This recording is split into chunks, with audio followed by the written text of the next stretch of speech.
Welcome to Healing Beyond the Trauma. My name is Megan Alves. I'm a licensed clinical social worker. And this podcast, I want to break the stigma around mental health and have real, unfiltered conversations about healing. Some stories are going to be raw, even triggering at times, but they're real and they're honest because healing starts with honesty. If you've ever felt overwhelmed, stuck, or like you're carrying it all, you're not. Here, you're going to gain validation, practical tools, and a new perspective to move forward. Because healing isn't about erasing the past. It's about reclaiming your future. So let's dive in.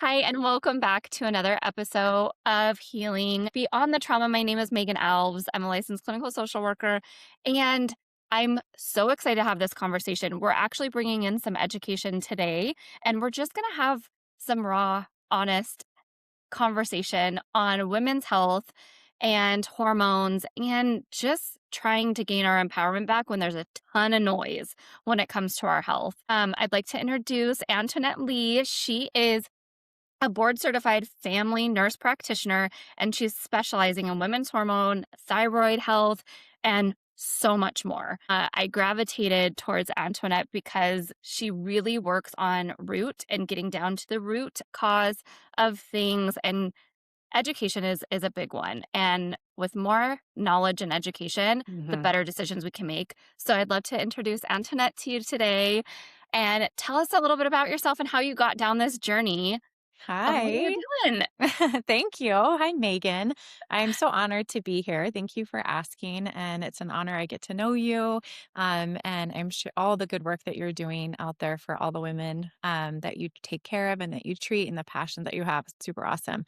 So I'm a nurse practitioner. I've been a nurse since I was an adult, and I started on my career path because I just wanted to have tools to be able to help people. That's what I kind of figured out when I was a teenager. And so I've worked in gynecology. I've worked in women's health and postpartum, and then labor and delivery areas, and in urology and stuff like that. And then I moved over into autoimmunity, and just found that women who we could treat and do all of these fancy things, if we ignored their hormones, they just weren't feeling better. And so I kind of had to do a deep dive in that, and a lot of trial and error and a lot of clinical knowledge and a lot of seminars, and was able to learn a lot. And now I'm kind of obsessed with how the body's talking to itself through hormones and through nutrients, and kind of understanding that for the individual in front of me. And I've had my own health stuff, right? That I just felt wasn't, I didn't feel empowered through my own medical experiences. I still really, don't. I kind of struggle with that in the Mhm. regular medical model. And so I'm really passionate about, being on my patient's team and being an advocate for them so they feel empowered in their health. Yeah. And I love how you said that because even unfortunately, even in today's society, you are a provider. You are Mhm. out helping so many people in your practice when it Mm. comes to hormones and health. I know, for those of you listening, Antoinette does all of her meetings and with clients virtually. Mhm. And it's so interesting because even as a provider in 2026, you're saying even at this point with all the knowledge that you have and how to access it, you're still not feeling completely empowered within your own journey. No. Yeah. I mean, Yeah. it's the medical model we have and the insurance model and kind of how it dictates things. It's really not the doctor's fault, They're doing their very best, but the system is set up to just catch us when we're beyond sick, and then to treat us with a pharmaceutical. Yeah. And that's not what I want for myself. And a lot of the transitions from, motherhood into perimenopause, a lot of those are just they're under the belly of being found easily or having an easy treatment for, so they just get ignored. Mm. And I know within my journey, starting to figure out my health early, I don't, I was probably 18, and a doctor said everything that you're going through is normal. I'm like, I'm Mhm. sorry, I don't want to be in pain. I don't want to be going through these things. And so I remember starting to dive into my own research and just questioning, right? It's Mhm. not that I didn't trust doctors. It's not, I just really got curious with what I was being told of what was normal and what wasn't. And I think that is something that I hear a lot in my private practice. And I'm sure you do too. You can, talk on that. But is that it's not, I love how you said it's not the doctor's fault because they're given specific information in school. And if we get curious with our own health, I mean, isn't that the best way? And would you say that you Mhm. love when women come in with curiosity of their health with some knowledge? Yeah, I think curiosity is the key, right? I think that just giving, if you're in front of your primary care or in front of your gynecologist, somebody that's kind of seeing you maybe annually or something, just asking them, what else should I be looking at? What else should I be looking for? Are we checking all the markers just that we could be checking? Let them know that you're wanting that. I think that sometimes they just get in like they have a few minutes with every single person Yeah. and some people do just want they just want the quick fix where sometimes the clinician in front of you might want to know like, hey, my periods are quite abnormal. Are they really heavy? Is there anything we could look at for that outside of typical? And what else could I do outside of birth control? So whatever their solution they give you, just ask them, well, what else could we do? How Yeah. else should we think about that? What else should we be looking at? It might give them an opportunity to use their bright brains because they're really smart and they're in medicine for a reason. They want to Yeah. take care of people. It's just the model that we've created in our healthcare system. It makes it hard for them to be creative and think outside the box in those really small windows, but it doesn't mean that they don't want to. So I think it's always Mm. first give them an opportunity to think outside the box and help you out and look for things that could be contributing. And always ask, and what else? What's my other option? Never feel like you're stuck with one solution. And that's what I tell my patients is if you don't like the suggestions that I'm giving you, I want you to feel intuitive about it. Like if you feel that doesn't feel right, or hey, I don't want to do that, Antoinette, whatever solutions we're coming to the table with, this is a partnership. My job is to say, okay, what else could we do? And that's my job. And that is what excites me is to, find the fit for what the person in front of me needs. And I think most clinicians probably get excited for that about that too. Yeah, and I think you're absolutely right. And I love how you said, going into the doctor with just that curiosity and just asking that question, like, what else or what other options? One of the things that I hear so often, and I think you and I have both talked about stories where we have both felt this way, is when we bring that question up, it oftentimes we feel dismissed or Mhm, because there's such a small window of time that we actually have with the provider mhm, that the question is bypassed or mhm, very minimized. mhm, So what would you say, as you and I have both felt that way as well, what would you say would be a great way to actually be, I guess, prepared to ask specific questions, mhm, and where would somebody start if they're wanting to know and learn about themselves? mhm. Yeah. So I think for women who have recently had babies or maybe are in perimenopause, we know that there's going to be probably a hormonal component and maybe a stress adapted component, maybe a sleep component. Our brains literally get rewired when we're pregnant. So we come through pregnancy with kind of a little bit of a different adapted brain, and that can feel different. So when you I think noticing how you feel. So if you need a nap every afternoon, I mean, you're like, I'm done. Like if it's like that, you make sure you're telling them that. So write down your symptoms. If Mm. you are getting blood sugar instability symptoms, like you're hangry before you eat, bring those things to them. Let them know how you're experiencing life in your body. So go to the visit a little prepared. track your periods, track symptoms within your cycle so that you can see, are you always getting a headache around this time? Or are you always feeling a certain way around this time? Are your periods very variable, in length, or your cycles, meaning from the beginning of one to the beginning of the next, are they very variable, or are they pretty kind of short, or kind of what's going on? Are you losing a lot of blood? Like that will help them understand maybe how they should screen you a little bit better. Like, what would make me think of is like, is that fatigue due to iron deficiency, due to heavy bleeding? Right? So that's an easy Yeah. fix because we can check that in labs, but then if we're not getting fully better, we got to think about hormones. Like, are we not ovulating? Are we not making enough progesterone? Are we not eating enough to make enough progesterone? So it gives us a little bit of a tool to feel a little bit better and a little bit more empowered in our body, but everything is step-by-step discovery. So it starts with, what is the most pressing concern or way that you feel in your body? And nutrients, fat, protein, digestion, being in rested state every day, getting quality sleep, all of those things are really going to matter. And so if there are things that are impacting the quality of your life, write them down, kind of track them and bring them to your clinician so that they can help you kind of decipher, is this a B12 deficiency? Like, Right. these are things we know. Right? So these are things we can check, and they only know how much information is, given to them. And I think that that is such a really solid reminder. And this is, I'm gonna, obviously I can't speak on your side for the physical health, but I'm gonna speak for a second on the mental health side. And this is something that I ask clients to do quite a bit as well, is bring data.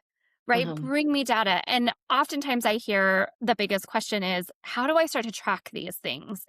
And so I will throw out there that, the Flow app is really great because that's going to track your cycle. You can easily hit buttons. It gives you, gosh, 10 different categories. Like, how are you feeling? How's your mood? How are you eating? Did you exercise today? So then you have a ton of data where if I'm seeing a client every week and sometimes bi-weekly because of insurance or finances, oftentimes my first question is, how was your week? How are you feeling? How are you sleeping? And more times than not, in the beginning, working with a client, if any of my clients are listening, they're like, oh, yeah, I'm redundant with, hey, start to write it down so that when you come in, I'm going to ask you, how was your sleep? Overall, averaged about 7 hours. Overall, my mood was happy except for like a few days. And this is what happened. This is what I tried. That information is like freaking gold for me as a mental health clinician, let alone being able to see, okay, if there's not sleep happening, if you're up all the time, if you're mhm, eating inconsistently, if you're not hydrating your body, if you're doing all the things and fatigued, then I know, hey, I got to get you to a doctor to get those rule outs. But if you don't come in with those things and you don't tell me, I can't read minds. Then I don't know where to send and what direction to take anyone in if I don't have all the pieces of the puzzle. mhm, And you said something really important is, without knowing what those cycles look like or how the bleed is happening, it's going to make it really hard for your primary care doctor, your nurse practitioner, whoever you're seeing for health, that much harder to have those pieces to be able to properly diagnose or properly treat. mhm, And more times than not, I would say when I have some health stuff happening, it feels like I have 500 things happening. So which one do I talk about? And that's how we'll often forget about something. So you said, and I'm going to mhm, highlight it, is like really narrow in on the most pressing issue. And how, like, let me ask you, if since I'm in my 40s and I feel like so many things are pressing issues, I don't know if it's my sleep, I don't know if it's my hormones, I don't know, like, mhm, if it's because I have a teenager and I'm trying to like just manage business owning. When I look at these things, I know I would even go to the doctor, like, I don't even know where to start. mhm, One of the questions that I thought was really important was, would you say is the small starting spots for big impact? Write it down, and then what am I tracking? Mhm. Yeah. So I would say if, a lot of people go through life in fight or flight, and we don't actually notice how we feel. And we don't maybe take into account how we're treating ourselves. And are we really truly treating ourselves in a way that the body can then serve us and feel great and have lots of energy and have clarity of mind and have great libido?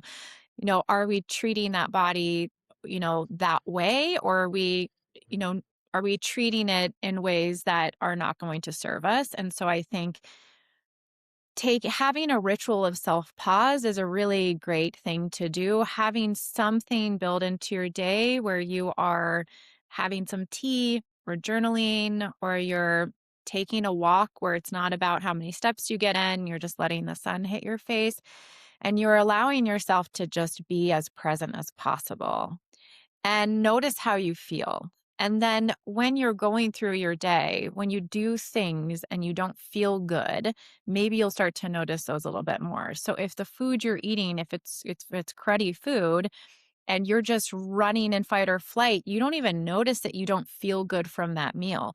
Or maybe you are having some food sensitivities to the dairy or the gluten, but you don't notice it because you're not taking the time to even notice how you feel. So I think Yeah. that's important, really being honest about, your circadian rhythm and are you protecting it? So we really should be eating when the sun is out. We And really because otherwise it's hard to make sleepy hormones if you're eating or you're getting blue light exposure from screens. It completely will shut off things like melatonin and other sleepy hormones that help you get into that nice, cozy sleep where you feel good and refreshed. So, just yeah. being honest and kind of reflecting like, body, am I telling you you're safe first? Do I ever take a long, deep breath?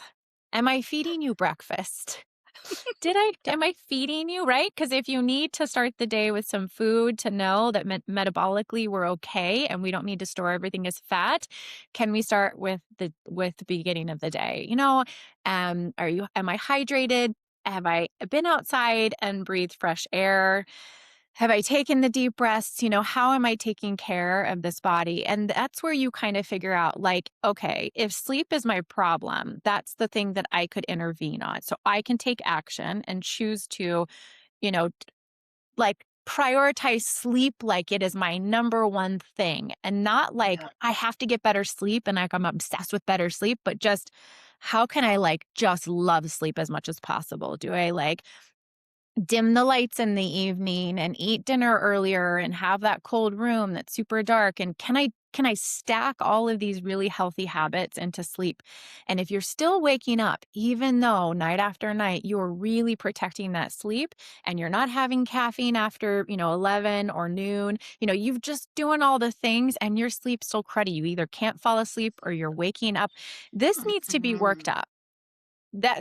Could Right. you have sleep apnea? Potentially, a lot of women actually have sleep apnea and don't snore. And it is a huge health issue. It can, be a result of how our mouth is formed, like ladies who have small mouths, who are not breathing through their noses while they sleep. Like there could be a low oxygen state at sleep that is impacting the quality of your sleep, which will totally wreck everything. So not only can you not Right. make healthy hormones if you're not sleeping well, you cannot detox, you can't think clearly.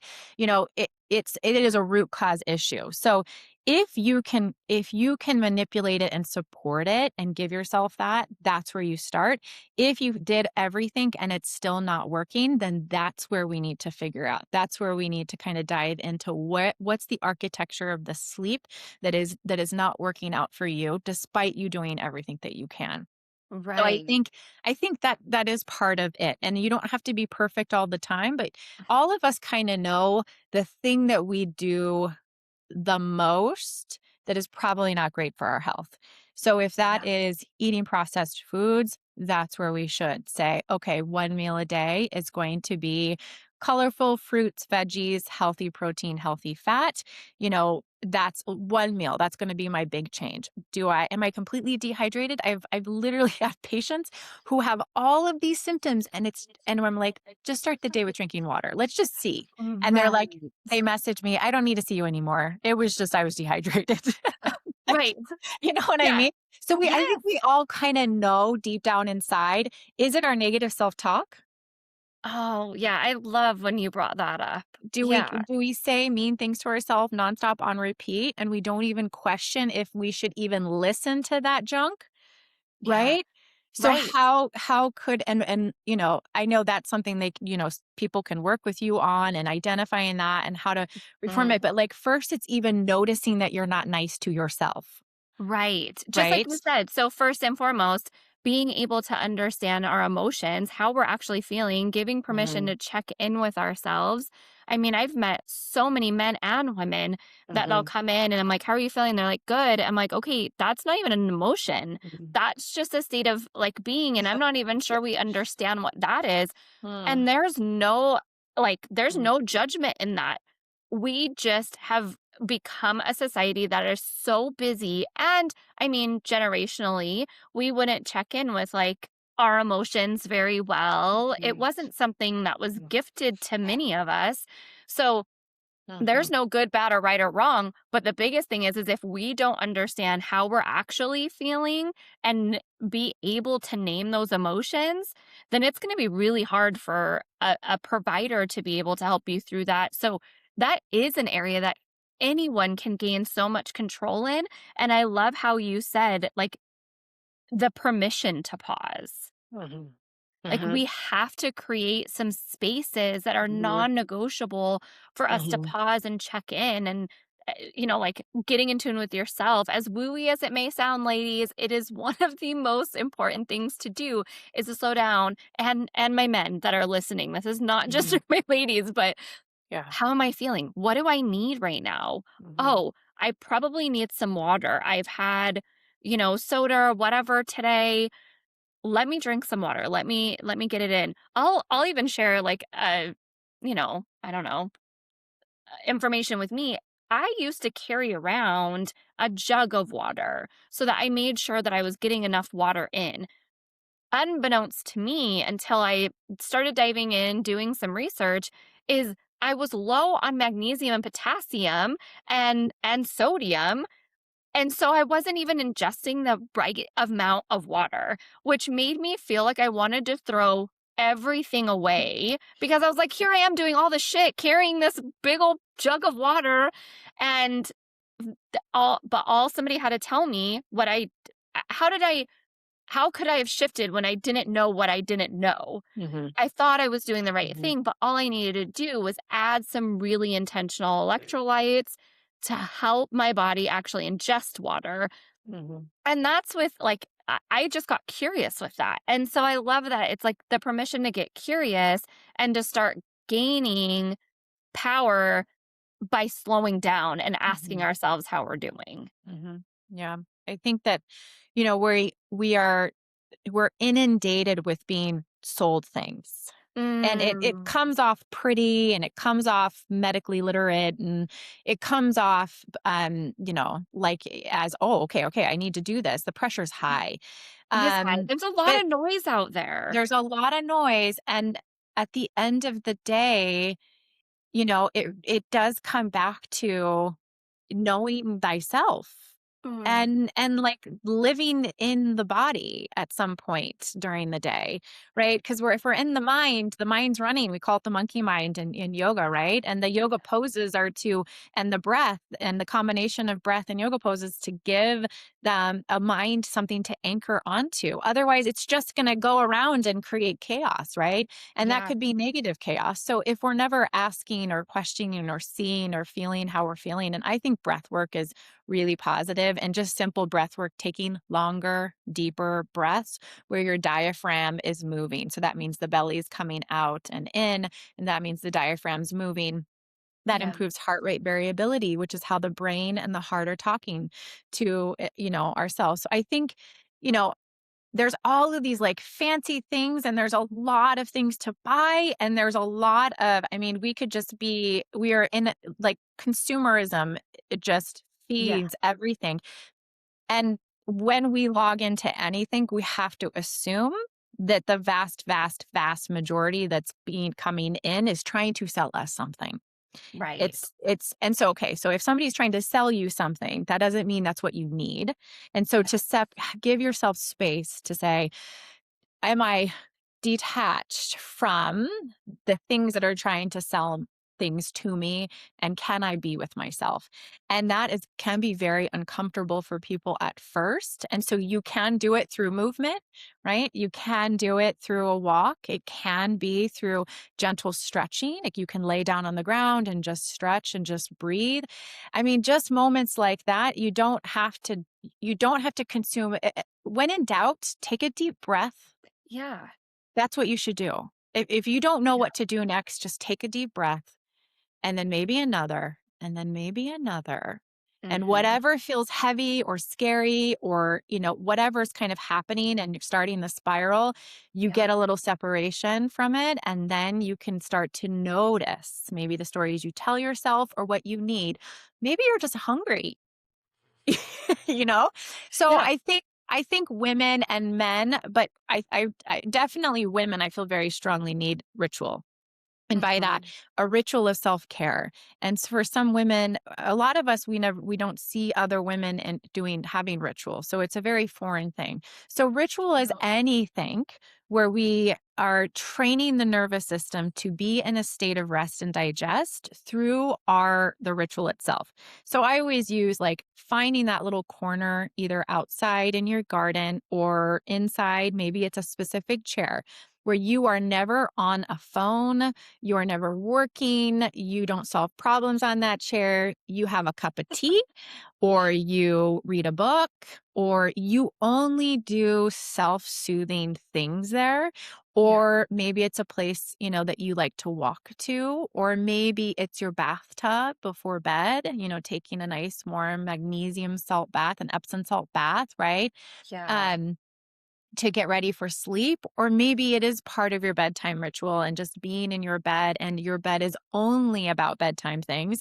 It's never about getting that input. Like whatever it is, it's things you have. It's things that are already available to you that this is going to be 10, 20, 30 minutes of my day that is carved out for me. And no one is going to make you do it. No one Right. is going to remind you to do it. Unless you Mm-mm. have a really great partner and you tell them you're working on this and they're really supportive, which is awesome. But if that is so foundational, if we used to be mostly in rest and digest and Yeah. now we are almost never there and we never notice it, it is our responsibility to gift that to ourselves. I love And, that responsibility. yeah. And really, like, if you think about what you just said, it is really such a simplistic, easy, free thing that you Mm, can gift yourself is a little bit of that time. And mhm, I often say, and just like you said, even if it's the 10 minutes, right? mhm, Just to help yourself get into rest and digest, it can make a plethora of differences because you mentioned the inundation of all the things that our brain and our body thinks that we need. mhm, When we stop listening to ourselves and we become unaware of our own mhm, intuition, we are going to dopamine seek, right? Like mhm, this is a society that we want more, we want to be bigger, faster, better, stronger, whatever it may be. And so that external pressure and then here comes the urges. Well, if I get that, then this. And if I do this, then I'll be happier. And if I did where essentially if we slow down and learn how to be happy right now with exactly everything that we have, mm, it will start to rewrite some of the narratives that we're just being gifted, right? I would mhm, venture to say it's been for a while, but we're really getting gifted all the consumerism right now of all the things we need to be better, all the things we need to feel better, or whatever the noise is that you're hearing right now. But listening to yourself, you are going to realize that you have everything that you need in a small step, right? Of course, Mhm. we will need more to feel better, but eventually. And if you mentioned quick fixes, Mhm. and so I kind of want to circle back to that in this or at this part of the conversation, is that if our mindset is telling us that if I will be happy when I have this, or I will be happy when I achieve this, that's just a mindset. That's not true. Because when you get the said thing or lose the said weight, if your mindset is still the same thing, Mhm. you're not going to feel much better. And you Mhm. absolutely do have the ability within yourself to slow down and be intentional about what you have now that's helping you feel good and Mhm. happy. And Mhm. maybe happy is an extreme for some people right now, and that's okay. But if our mindset is telling us that we're not enough, that we need this in order to be enough, or look like this in order to be enough, I would venture to say that even when you get all of those things, it's not going to satisfy the urge, Mhm. because that's just the mindset needs the shift first. And Mhm. is that something that you mentioned too? Yeah. Yeah. I think that I had a couple of thoughts in my mind. I should have wrote them down when you were saying that, but I do think that, okay, so I'm going to pivot into like the medicine. So fatigue, Yeah. right? We think, okay, so sometimes we just want the answer that we have low thyroid.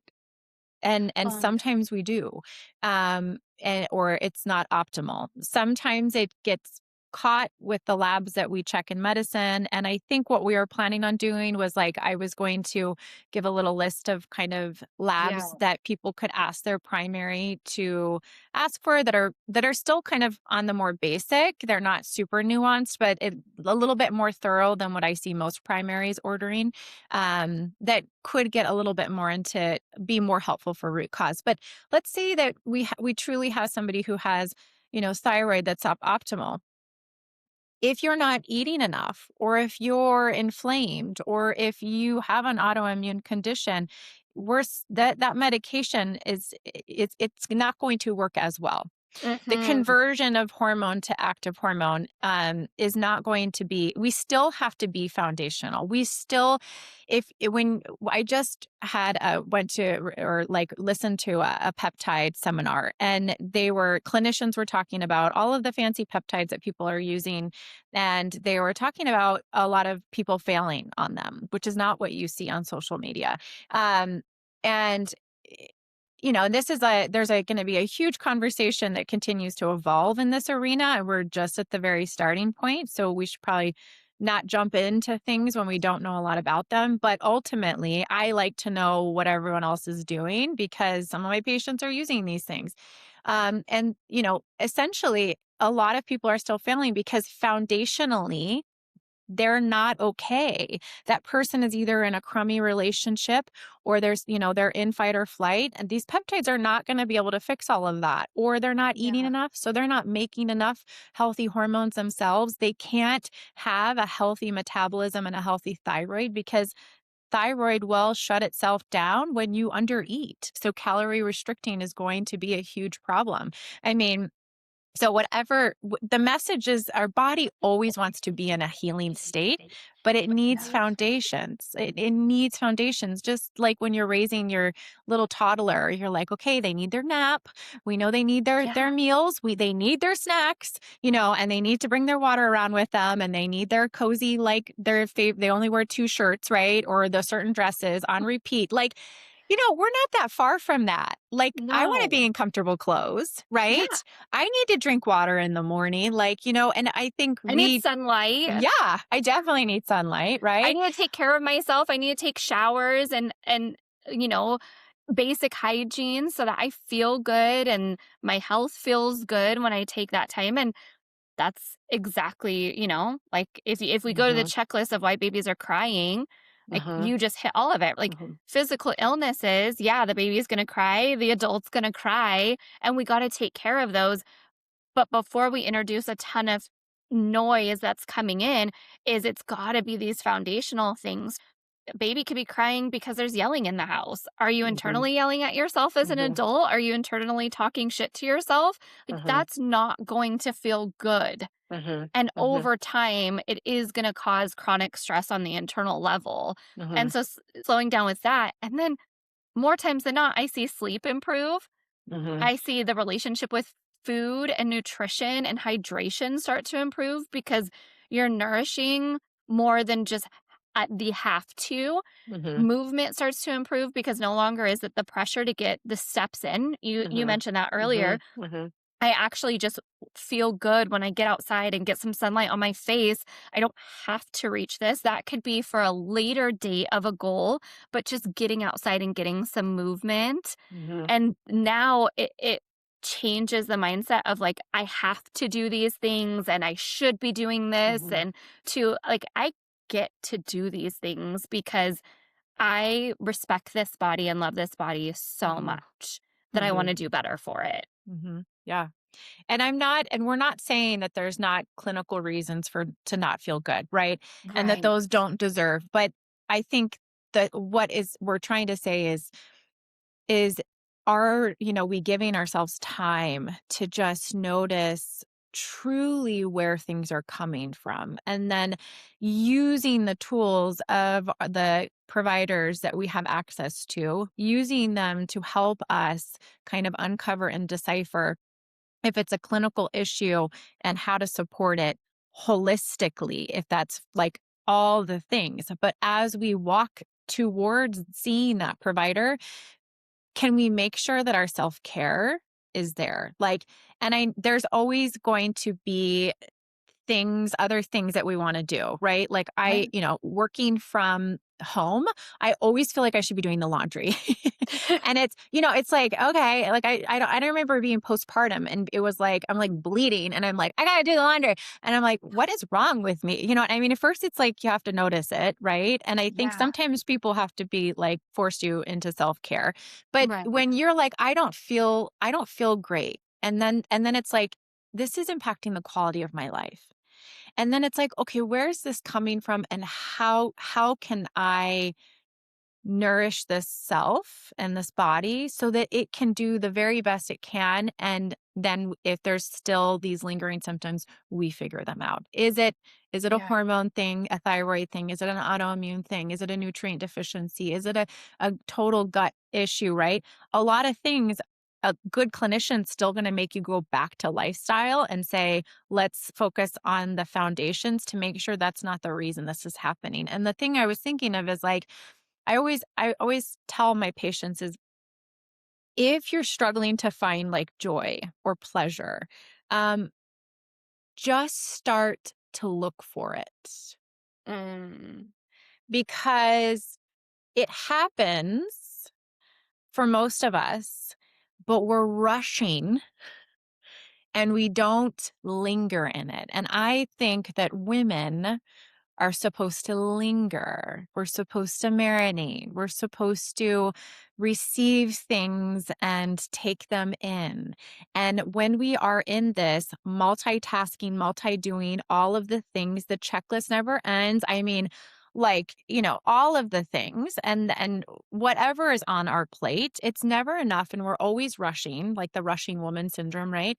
We rush past the joy. Like, I Mhm. mean, that's what it is. We rush through the hugs, we rush through the thing. Yeah. We rush through these like beautiful things in life. And we all know, if you have older kids, you remember when they were ooey gooey and like so yummy. And I remember rushing. Like Yeah.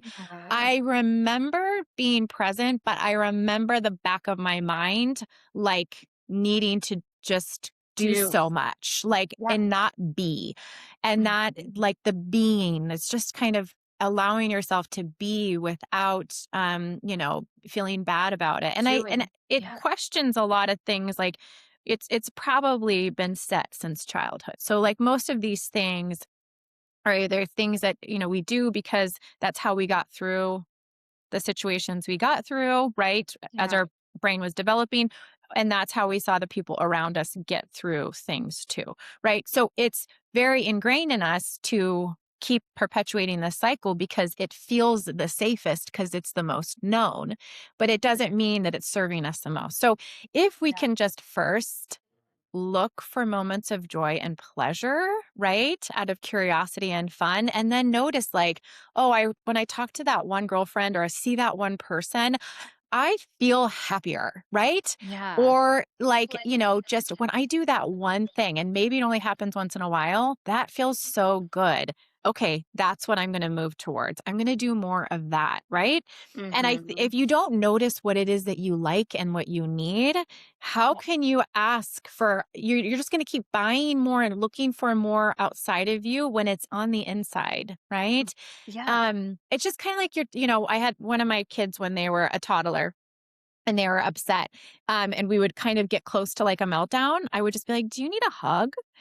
And for this kid, it worked. Not all my kids, but like Right. it was just a hug. It Yeah. was like, yeah. And it was every time. And it was like her way of knowing I just need connection. And Yeah. that's what we oftentimes need is like Right. we need a cuddle. Yeah, and Right. sometimes it doesn't even have to be the external, right? Mhm. Sometimes it's loving ourselves and internally being able to just slow down. Like, what does your inner child need, right? If Mhm. you're internally screaming for attention or whatever it may be, if we're constantly in fight or flight, then we don't even know how to answer that for ourselves. Mhm. Mhm. And Mhm. so I would even say, like, take that thinking about how we would check in on a toddler that way. Use that to check in on yourself Mhm. too. Like, what do you need? Do you need a hug? If we don't have somebody around for that hug, then take a moment to hug your brain Yeah. and like really thank yourself for everything that you're doing. Like a huge self hug. Crossing the midline is huge for that Mhm. nervous system and to Mhm. help that parasympathetic nervous system come back online, which is what you talked about. Um, I remember when I first it's wild because it's, like, probably my 20s that I first started to learn how to slow down and be Mhm. intentional. The very first step that I started to take is when I was on walks, I would listen to nothing, and I would learn how to be present in sound and just look at my environment, and it really started to help my brain slowly. It was, like, painfully slowly because that silence was rough. I mean, I'm a Mhm. girl who listens to 2-point speed on anything. And so being silent on that walk, but it helped to start to rewire the purpose and touch base with my mind and my body as I was like on these walks because and I had a therapist tell me one time that I will always share and scream on top of a mountain is that I don't have to always be a human doing. I could just be a human being. And that Mhm. was the beautiful like it was the most beautiful gift that somebody gave me Mhm. to be able to give myself permission of just being, slowing down and just being. Mhm. Mhm. 'Cause that's when you can receive. Yeah. You can't really receive when you're doing. It's two Right. different states, right? Mhm. So, in order to have that life of abundance or peacefulness or joy, right? Or meaning and purpose, we might have all of it, but never let ourselves feel it. So, Mhm. is it us blocking us from feeling good, right? Yeah. Mhm. So to kind of go back and capture since we can be on these episodes and probably go on tangents for like 10 more episodes, Mm. is we did have some questions that we were going to go over, but let's start with what are the small steps? We've talked about a lot of them, first of all. So let me Mhm. just recap on some of those. Is start tracking and start getting really curious within yourself of what's going on so that when you go to a doctor, you know like what some of your pain points or problems are Mhm. that you want Yeah. solutions for, and then you guys can organize them together. So, and that takes in everything from like tracking your mood, tracking your cycle, how you're nourishing, getting really curious, how you're managing stress. Mhm. Then, when we go to the doctor and we've done this data for ourselves and we're gifting our doctor this data, if our doctor has that pushback of like, we don't want to test, no thanks, what would be a really great way for us to continue to advocate and not shut down and and be able to ask those questions. I hope I asked that clearly. I think that that's a little loaded, right? But maybe if we expect a little pushback and we just stay positive and then say, I'd really like to look into this. Is that okay? Or is there another provider that might be able to help me with this? So just keep asking, like, what's my other option? What's my other option? Don't give up. Somebody could, don't give up on yourself, and don't you deserve the very best care, and sometimes we get it piece by piece. So sometimes we learn about ourselves and it's not everything. It doesn't solve all the problems, but maybe it is low iron and ferritin, and maybe that is contributing to a lot of things, and we need to get that covered, and they are willing to check that and help you with that. We need ferritin over 50, by the way. So normal range is much lower. Per lab normal, we want it over 50. So you kind of, when you look at your labs, you kind of want all of them. Most of them, you kind of want them like in the middle. That's a very generic, but generally safe thing to say. So if they're very low normal, that's probably low. If they're kind of high normal, for some things that could be problematic. So that's kind of a general way to look at labs. I would say start to just build your team. So, maybe ask other friends or family members who their primary care is, and maybe you pivot. Maybe you find somebody else that may be better suited for you. That's okay. And it's worth the time. I mean, that's just the thing is, sometimes like you have to go on lots of dates before you find your partner. And sometimes you have to do that with clinicians too. Absolutely. I see patients, right? So you could always, come and see me and build a relationship with me Yep. if you're in Nevada. Or, I'm going to try to have like an access kind of workshop that we can do where people can access labs and understand labs a little bit better this year. So if they follow me on social media, I'll make sure I Yeah. post that. I'm still trying to figure that out, but just so That's people can so be exciting. more Give me things. all the Yeah. knowledge, right? It's not easy. It's not cut and dry, and that's something that I've hmm learned recently is that our labs are not cut and dry. It's not No. as easy as we think it is, hence why, we can't expect the doctors to know everything. And so I love how hmm you said instead of going in with the expectation of anything, you're just going in with the expectation of getting answers. And if we can stay positive with that, the fact that you're going to be providing eventually, so keep an eye hmm and I'll make sure to put it in the show notes, education of how to ask for these things, how to look at these labs so hmm that you can feel empowered going to the doctor. And on like I'll probably get my hand smacked for this one and that's okay, but on that note, like you really do have the power to educate yourself as much as you hmm can and then go to the doctor and ask all the questions and get the support. So hmm we don't have to go in blindly, but I think it's important that we put in the work hmm for ourselves before just expecting the doctor or the pill to solve all the problems. hmm Yeah, So, it's true. I yeah. mean, absolutely. I feel for people because oftentimes when people are really symptomatic, that's the Yes. hardest time to advocate for oneself, Yeah, we're tired. you know? Mhm. So I do think that, going in the best you can, but really doing a self-assessment of how well you're taking care of yourself, just so that if things can get better when we resolve that, like if it's asleep or if it's an undernourished, underfed, like your brain can't work if you don't have enough protein and fat. Like, and I know there's like a lot of pounding about protein and all of that. And I know it can Mhm. feel like overwhelming, but it's just a self-assessment of, did I have protein today? Did I have a healthy fat today? Did I eat any Yeah. fiber? Right? Am I eating the color of the rainbow most days? Like these are, pretty basic stuff that I think we all know is like foundational for health.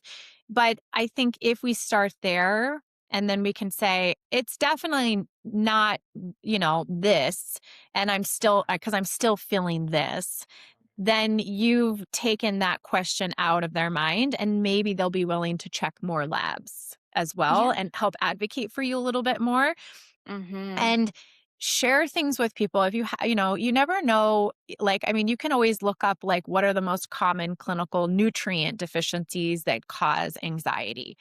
Yeah. You could look these things up and put a little bit of a clinical hat on, like, I'm wondering nutrients, I'm wondering this, and Yeah. then, and I think if you have an opportunity to work with somebody who can help you really advocate and help you understand your own unique needs, prioritize it. If that Yeah. means that, like, if you can budget it, then try to budget it. I say it's building a team, and it's, we feel like, oh, we can do everything on our own, and then we just get in this, like, I can do everything, right? But it's like, it's very hard to see what we can't see.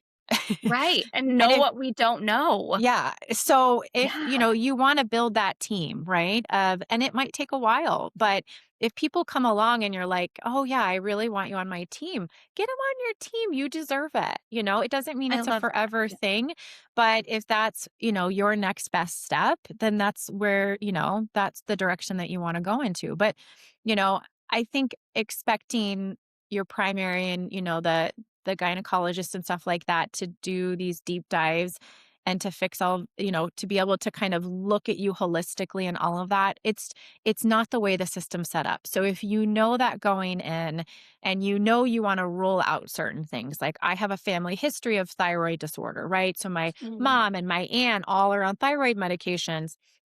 And that's something we need to like, you need to be screened for regularly. Could be, Yeah. and you need a full thyroid panel. So those are things where you just look at your family history. Those things need to be ruled out. Use the tools that you can, and then never give up. Like, if you find that answer and it's find that it's maybe probably not that's contributing to your symptoms, if you're having symptoms, then keep advocating for yourself.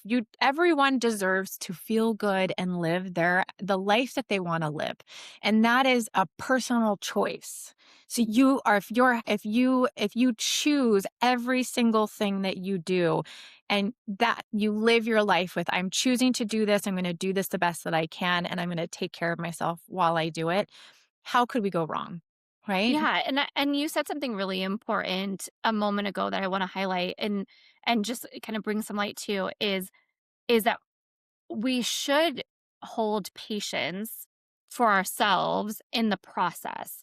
Hmm. And what I mean by that is that more than likely, we're not going to go to, one therapy appointment or one primary care Mm, appointment and have all the answers for yeah. our path right then and there. And so, if we know that it's going to eventually come and things are going to get more clear over time, being able to be patient through that process is going to help Hmm. so much because it is so frustrating. And I just want to validate so many that may be listening and saying, I've tried all the things, I've gone to all the doctors, I've been, Mm, because it feels oftentimes like dead end roads, no answers.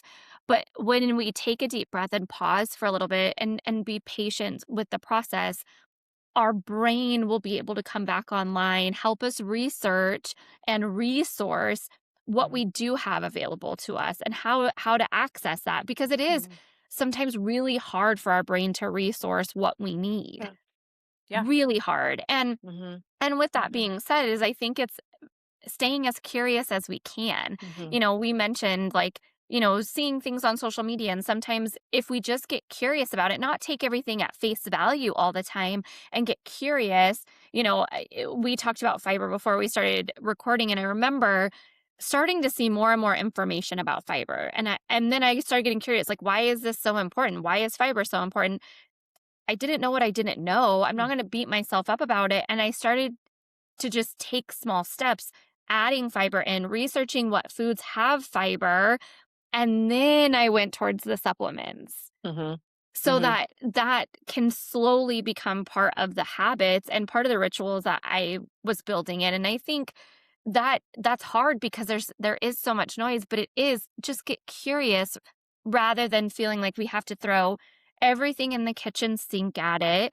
Hmm. So one of the questions that we had is like, how do we know that we're feeling regulated? Hmm. Um, and that how do we know that that's how our body is feeling? And I want to go back to what you said is that we have to ask ourselves and notice how we're feeling. Mhm. And so the more curious that we can get with that, Mhm. as you mentioned, the more that you're going to get in tuned with what feels like we feel good, Mhm. which is that baseline of safety and feeling regulated so that when I'm hungry, I can notice it a little bit earlier rather than being super hangry. And there may be some clinical stuff, but when I notice those things, then I'm going to respond to my needs much Mhm. better, Mhm. helping to learn what feeling regulated is. Would Mhm. you add anything in there as far as like, what does feeling regulated actually mean? Mm. I think you'd probably be a better one at answering that, but I would say a good test is, can you notice your breath easily? So can you draw your attention onto your body? Can you experience the pleasure and joy in the moments that it's passing? I would say that's kind of regulated. I Yeah. think of heart rate variability a lot because I was trained on improving heart rate variability through HeartMath. It's been a program that's been around and is clinically studied for like 30 years. Mm, Um, and so we've known this stuff forever. It comes up in trends and all that kind of stuff, but we've known that stuff. We've known all of this stuff for a very long time. And it is a practice of taking longer, deeper breaths, focusing your mind on your heart space. mm, And we actually know that there's an energetic shift that happens. But just doing that can actually be really, really challenging. And so yeah. regulated would be just noticing like, when do you need to pee? When do you need to poop? Are you thirsty? Right? If you're constantly thirsty, you and you're craving salt, you probably need to add more mineral salt to things. So these are regulated where we're noticing what our body needs and we're not ignoring them. To me, that's like really foundational. Not taking shallow breaths like that, or high breaths, or holding our breaths. If we can come into natural long deep breaths and actually notice ourselves relax in that, Yeah. that's a sign that we're very close to regulation. If those little moments that come up where it just feels sweet and feels good, or something tastes really nice, like if you can just linger in those things, like, I love Yes. this, like my latte, whatever it is that's just bringing you Yeah. pleasure in that moment, Slow that's down regulated, right? That to me, and enjoy that's a it. regulated space. But Yeah. I take care of really sick people, and historically, I've taken care of really, really, really sick people. And what is super foundational, and it always comes down to, is we have really fancy treatments and really fancy tests, and we've got all of these tools in the world that I kind of play in a little bit. But at the end of the day, if the body doesn't know it's okay to be safe, it will stay in a non restorative state. You Mhm. cannot digest food. You cannot have good libido. You cannot have healthy, optimal hormones because it will prioritize your survival. So, whatever that message is, Yeah. if you are underfed, that is a message that you are not safe, Mhm. right? If you're dehydrated at a cellular level, you can't function, right? No. This leads to mitochondrial issues. These are really basic things that can lead to chronic disease that we can scale back and say, what role can I play in taking care of this body and telling it, you're safe right now. It's okay. Everything's okay. Let the pleasure come in, let all the goodness in, experience it, linger with it. And if it feels uncomfortable in those moments and you want to run away from it, that's okay. You're Yeah. retraining your nervous system and it's going to feel uncomfortable. But just because you're uncomfortable, just like the workout, right? That you get really Right. sore, or like it's a hard time, activating your glutes or whatever, just because it's uncomfortable doesn't mean it's bad, Right. right? So if you know that you're kind of challenging yourself, there's long-term benefits to this. There's Mm. long-term benefits for strengthening the neural pathway to get into rest and digest and do it on purpose. And I think ritual helps. I think it's a really Huge. helpful thing where you give yourself the space and the time and you don't expect perfection and you look for the joy and the pleasure. And then when they come, you let yourself feel them. And I think that that answers so many questions. And I want to, like, hold that moment, and if you feel comfortable when we talk about building in rituals in our day that helps us find felt safety, because some of us might not have the safest environments, but we can Yeah. find moments of felt safety, and I Mhm. really want to highlight that. So Mhm. when you started to notice, like, I'm going to just Mhm. ask a personal question. When you started to notice how those rituals are important, what would you say is one of your favorite rituals to help you find felt safety in really busy, stressful seasons? So, I would say yoga, but I will say something that's more realistic. Yeah. So I'm a certified yoga instructor, and I did that because it was it was such a powerful tool for me. And now Hmm. I understand from a clinical reasoning of why it's such a powerful tool for me. It was simply being asked to be very present, and using my breath and longer, deeper breaths. And that's essentially what it was.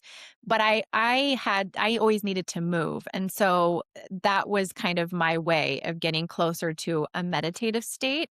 And then it like allowed me to move closer to meditation and using meditation and then using breath work. But I needed to move. Some people, they're fine with stillness. I struggled with stillness initially, so that was my, like, gateway, and I think, like, running can be helpful for people and stuff like that. But I will say as a working mom, one of the things that I felt, like, called to do, and I allowed myself to just sit with it longer is, like, when would drive to work or when I mostly would drive home, is actually, like, crack the window open, not listen to freaking anything, and just sit and take a few deep breaths, like, Yeah. before I entered the house. Yes. Like, I just I think that was, like, my true gateway to, like, building ritual within my life. And Hmm. now I have more of an evening ritual. So, it's like, so I'll do the same thing still in my car. Like if I Yes. feel unregulated, like if I feel like I'm in my head or I feel like I'm in a crummy mood, I'm like, this is my responsibility. Like I can't bring this into my household. It is not any of Yes. their fault, but I will take it out on them. I am sure of it. So like, Right. how are you doing? Are you okay? Okay. Like everything's okay. You're dehydrated. Yep, that's what it is. Okay. So, whatever it was, but take a few deep breaths and just be like, okay, life is good. I choose this every moment. I choose what I'm doing. If at any moment I'm not happy, I can make a different choice. Just like that self talk of like just Mhm. noticing whatever it is, using all my little tools in my tool bag. That's really helpful. Um, Yeah. but taking a bath at night, Yeah. I really have liked to get into saunas. So historically, I used to do a lot of hot works when I was in Chicago. I Sauna is really great for the nervous system. So We've good. got hot works here. We also have drop sauna. And I have a discount code if anyone's interested, so you can try it for free. But I liked sauna as ritual because it helping you detox, but so do bathtubs. So if you stay in the bath, you don't want to get dizzy, but if you stay in long enough where you're perspiring, you're detoxing, and some of those cardiovascular longevity mood support that we see in sauna use can actually be replicated in a nice hot bath. So I Beautiful. I like that. We call it a salt and soda bath. So you put baking soda and Epsom salt into your bathtub, and it helps detoxify you. And it helps you really get into a sleepy state. Yeah. So I think that and reading, allowing myself to read, going outside and sitting and not rushing. So the weekends, I kind of have like a rule where I feel bad about it, but I'm also like, what? I'm not driving on Sunday. Like, Yeah. I'm not driving, guys. Like, I'm not driving you places. So I'm just going to like wake up when I want to wake up. I'm going to have my nourishing Beautiful. coffee, which is my way of self care, which has fiber and protein in it. And I would love it, and I enjoy every sip on purpose, and I go Yeah. outside and I just take in whatever it is, and whatever comes up, I'm like, I'll get to you. I'll get to you." Yeah. And I love that because we have to remember that some of the things that work for some might not work for everyone. Totally. But when you mentioned the drive, right? Like that's something that Mhm. I hear so often because when we get done driving, science will show us that it can take up like around 90 minutes sometimes to actually regulate our Mm. nervous system after we've been driving.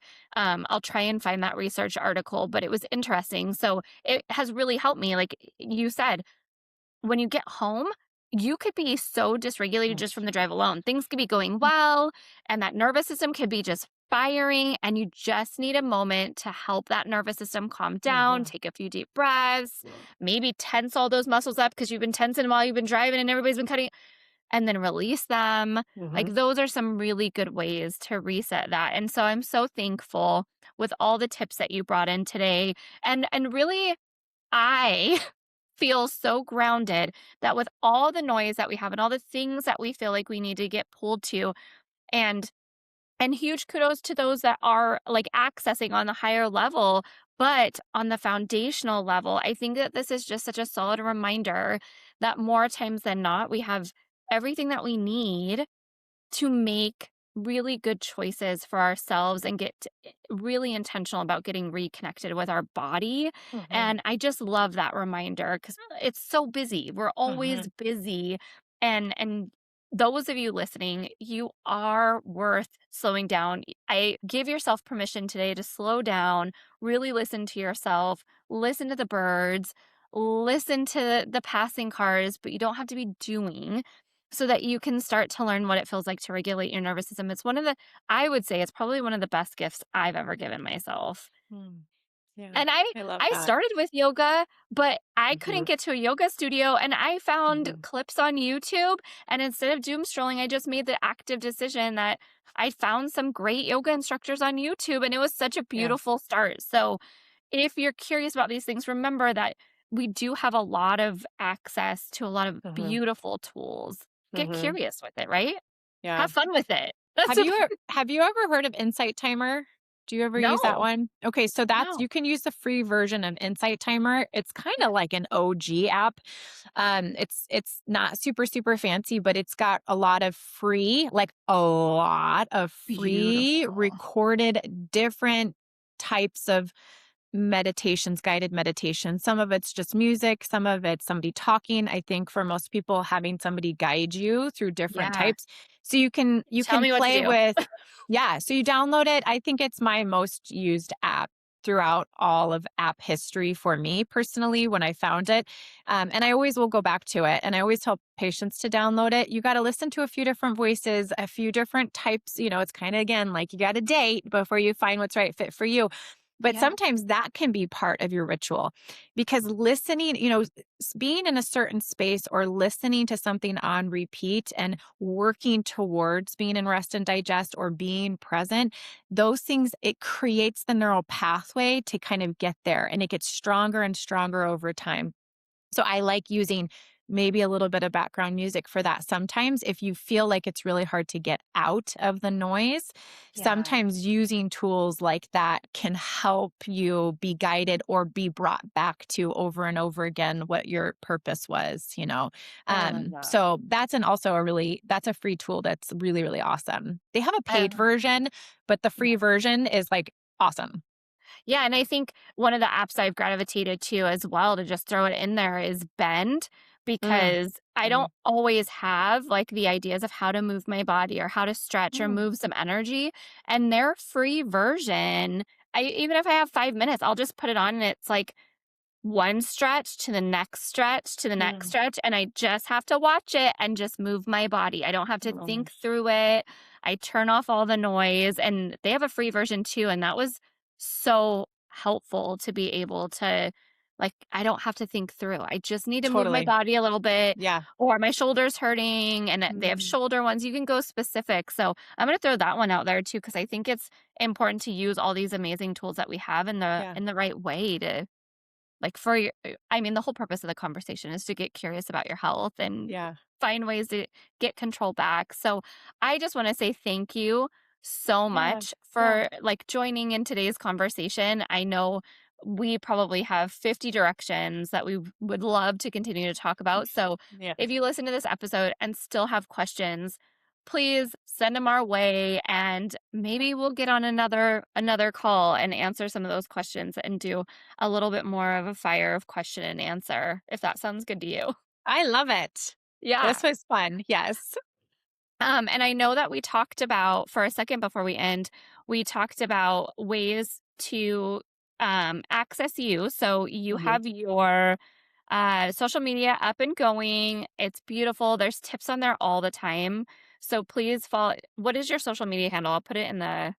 It's hormone_harmony_NP.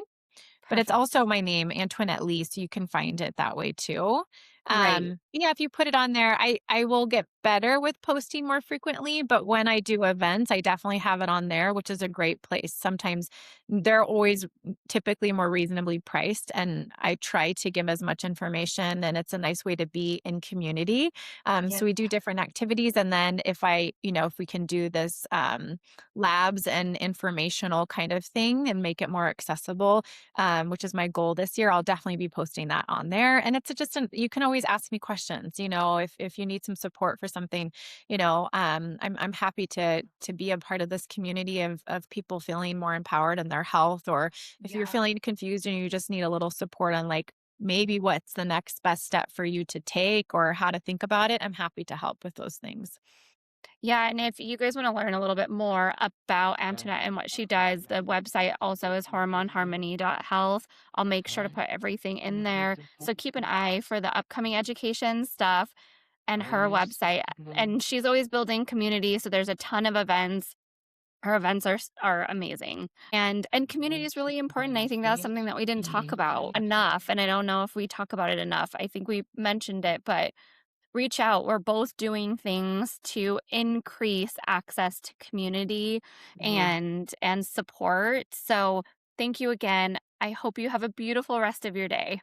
Fabulous. I love it. Have a magnificent day.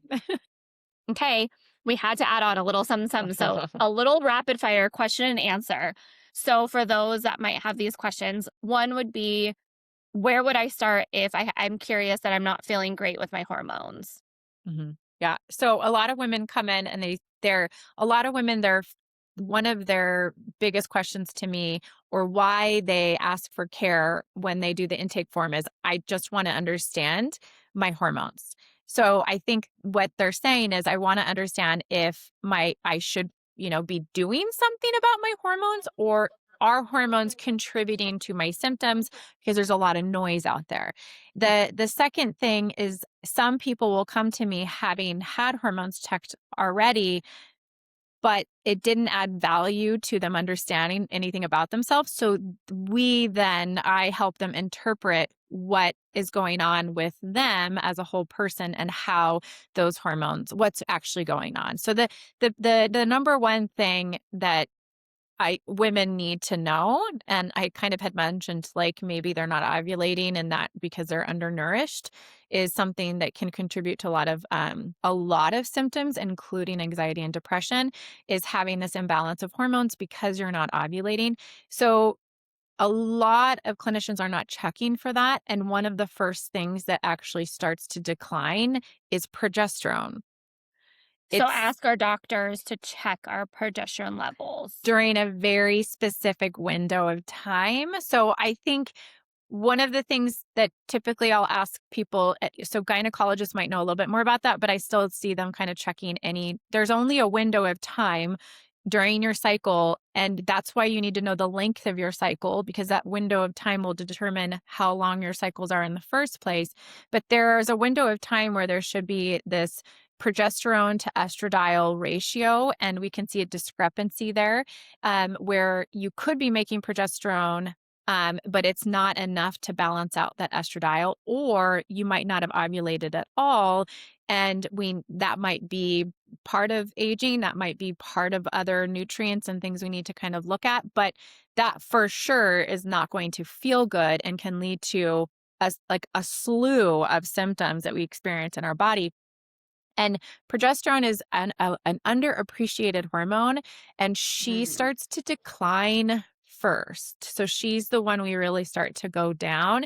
We have a lot of attention played on estradiol and estrogens and all of that. And she's a beautiful hormone, but progesterone starts to become a problem first. And so identifying if that's something that's contributing to symptoms is really, really important for me. And I think if you have a hormone literate doctor, they'll know when to check that, or clinician, they'll know when to kind of check that in that window of time. But all the hormones are talking to each other.